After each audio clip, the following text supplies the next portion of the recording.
समंदर की पाताल तक तो शायद कोई पहुंच गया हो, लेकिन माँ के प्यार का किनारा आज तक किसी को नहीं मिला। माँ जब बोलती है तो उसके लहजे में जिब्रील बोलता है। माँ जब मुस्कुराती है तो लगता है जन्नत की सारी गलियां खिल उठी। अल्लाह ने उसके सीने में वो दर्द, वो दरक, वो मोहब्बत, वो उल्फतों का एक जहां आबाद कर दिया है। माँ तो फिर माँ ही होती है। उसके सीने में रखा हुआ प्यार तो एक अजीब कायनात है। तड़पती हुई ममता एक अलग ही जहान है। कभी आपने देखा हो कि बच्चा घर से निकलता है, दुनिया की बड़ी बड़ी दानिशगाहों में उसका इंतजार हो रहा होता है, लोगों को अक्लो बीनिश सिखाने जा रहा होता है, उसकी एक एक बात को लोग मोतियों की तरह झोलियों में डालते हैं। और दुनिया की दानिशगाहों में, यूनिवर्सिटियों में और दरसगाहों में लोग उसके मोतियों जैसे जुमले सुनने के लिए बेताब होते हैं कि ये अक्लो बीनिश का मुरक्का है, ये फहमो इदराक का पहाड़ है, इसकी बातें जिंदगी गुजारने का गुर सिखाती हैं।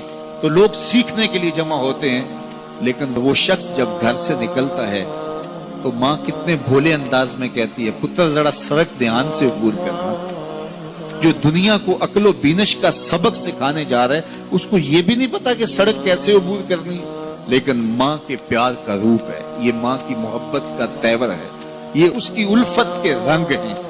और जब तक बच्चा घर पलट नहीं आता, बेटा वापस नहीं पहुंच जाता, माँ के दिल में खटका रहता है और वसवास में रहती है और बेटे के लिए दुआएं मांगती रहती है कि मेरा बेटा खैर से घर पलट आए। माँ के सीने में इतना प्यार क्यों है? दुख झेल लेती है, तकलीफें गवारा कर लेती है।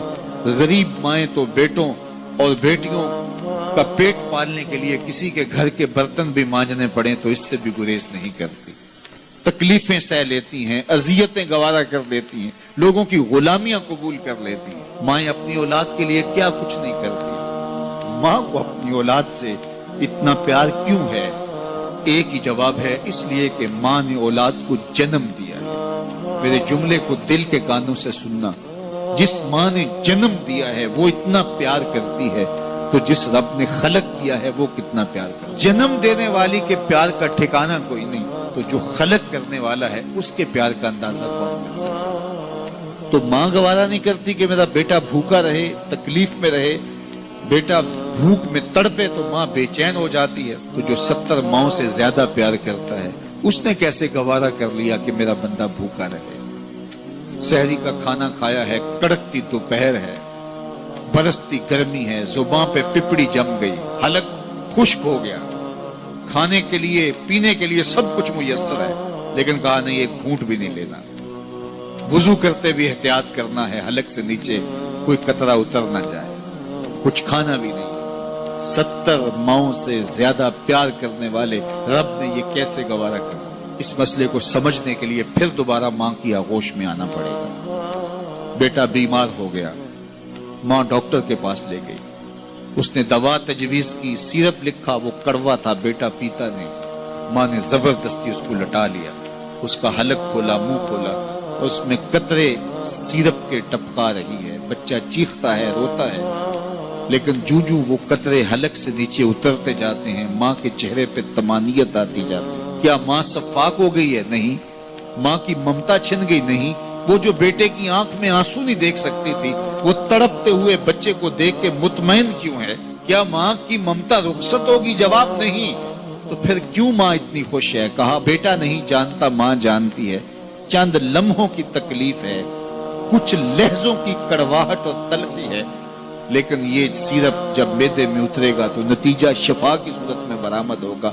माँ की निगाह इस कड़वे सिरप पे नहीं, माँ की निगाह नतीजे पे है। कहा 70 माओं से ज्यादा प्यार करने वाला रब तुम्हें बहुत प्यार करता है, लेकिन भूख और प्यास इसलिए गवारा करवाई जा रही है, लअल्लकुम तत्तकून, इसका नतीजा तकवे की सूरत में बराबर। तुम्हें इत्तिका की दौलत मिलेगी, तुम तकवे का नूर पालोगे। इसलिए महीना एक मौका है, एक फुर्सत है। हम इस फुर्सत को गनीमत जाने और अपने नफ्स को काबू में करें। रोजा हमें बहुत कुछ सिखाता है, इससे वो सब कुछ सीखें और अपने मन को संवारने की कोशिश करें। तो जब हम तकवे की दौलत पालेंगे तो रोजे का मकसूद हासिल हो जाएगा।